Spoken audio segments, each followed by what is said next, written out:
बहनों और भाइयों, मेरे लिए तो महोबा की भूमि ऐसे लगती है जैसे हमारी अपनी भूमि हो, क्योंकि बाबा गोरखनाथ ने एक लंबे समय तक यहीं के गोरखगिरी में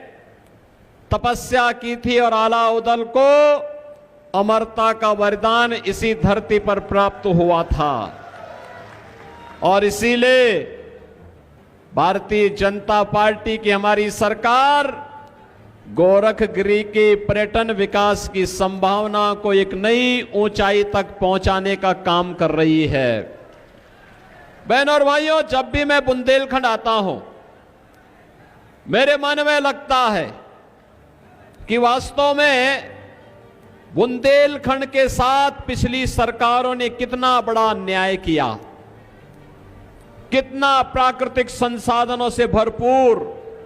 यहां नदी है, यहां नाले हैं, यहां खनन है, यहां पर्यटन की संभावनाएं हैं, लेकिन कांग्रेस और समाजवादी पार्टी की सरकारों ने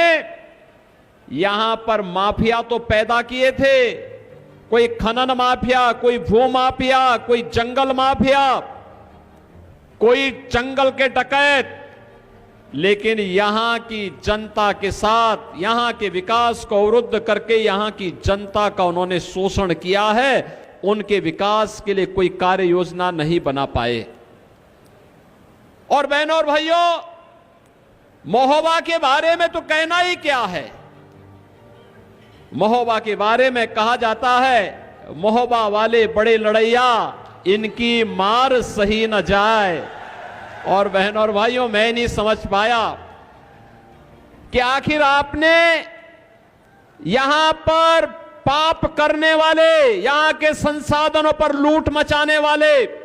यहां के नौजवानों के भविष्य के साथ खिलवाड़ करने वाले और यहां की बेटी और यहां की व्यापारियों की सुरक्षा के साथ खिलवाड़ करने वाले इन माफियाओं पर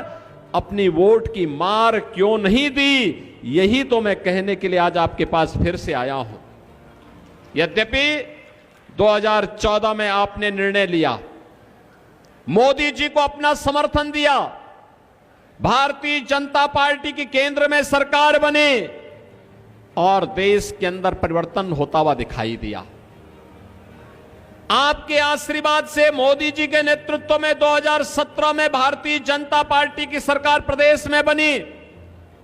और जब मैं बुंदेलखंड के अपने पहले दौरे पर आया था, मेरे साथ हमारे जल शक्ति मंत्री श्री स्वतंत्र देव सिंह भी थे और तब यही पुष्पेंद्र चंदेल मुझे मिले थे, तब यही राकेश गोस्वामी मुझे मिले थे, यही गंगाचरण राजपूत मुझे मिले थे, यही रामकेश निषाद हमारा जिलाध्यक्ष था और यही सब लोग उस समय मुझे कहे थे कि बुंदेलखंड के लिए कुछ होगा। हमने कहा बुंदेलखंड के लिए वह करूंगा जो आने वाली पीढ़ियां याद करेंगी। और बहनों और भाइयों, आज मुझे अच्छा लगता है जब मैं बुंदेलखंड के अंदर बुंदेलखंड एक्सप्रेस को देखते हुए चलते हुए देखता हूं, फर्राटे से गाड़ियां यहां पर फर्राटा मरती है, तो मुझे लगता है कि हमारा बुंदेलखंड भी अब विकास की ऊंचाइयों पर छूने से कोई रोक नहीं सकता है।